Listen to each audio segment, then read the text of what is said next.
closing. The county courts are shutting down at 2 o'clock. OU is closing the campus at 3 p.m., which is down the road in Norman, Oklahoma. And speaking of Norman, Oklahoma, that's where the home of the Storm Prediction Center is. They issued the watches, including the one that was just issued for here in the Oklahoma City metro area. We're talking nearly 1.5 million people of the 4+ million that live here in this state.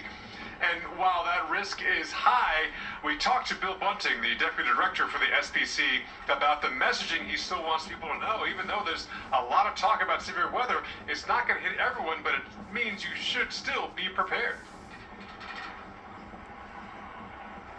Affects your location. Again, all severe weather hazards are likely, including tornadoes, damaging winds, and large hail. And there will also be a flooding threat too, given the very heavy rains that have fallen recently. So if a thunderstorm can produce a hazard, today is the day to be focused and concerned about that hazard.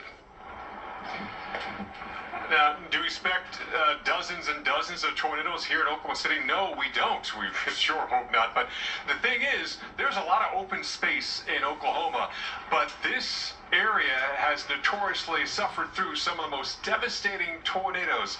Not only EF3s and EF4s, we had an EF3 and an EF4 just last weekend. We're talking EF5s.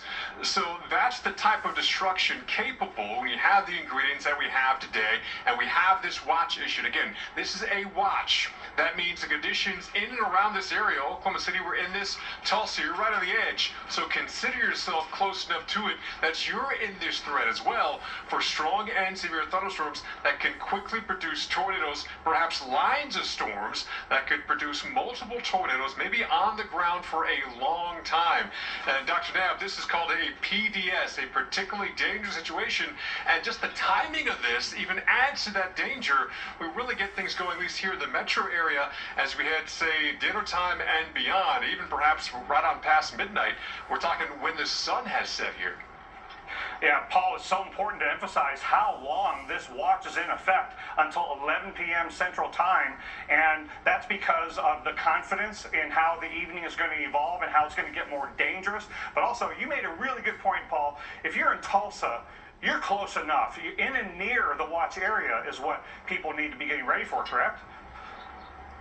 Correct. Again, these are just lines that the SBC has to draw on the map. And, yes, they sometimes try to take in metro areas, but, we often see that once we have severe weather on the ground and occurring, a new watch issued, perhaps watches extended, even warnings as well. So this is like an ongoing thing once things get initialized. So it's the type of thing, like Bill Bunting said, don't let your guard down. Expect all types of severe weather.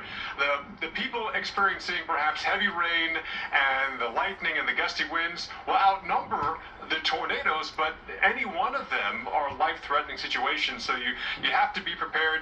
Again, not everyone will be dealing with all this weather, but you just don't know. This is quite unlike perhaps a hurricane, where you know it's coming, you have a large area and a huge population potentially being impacted by weather at once.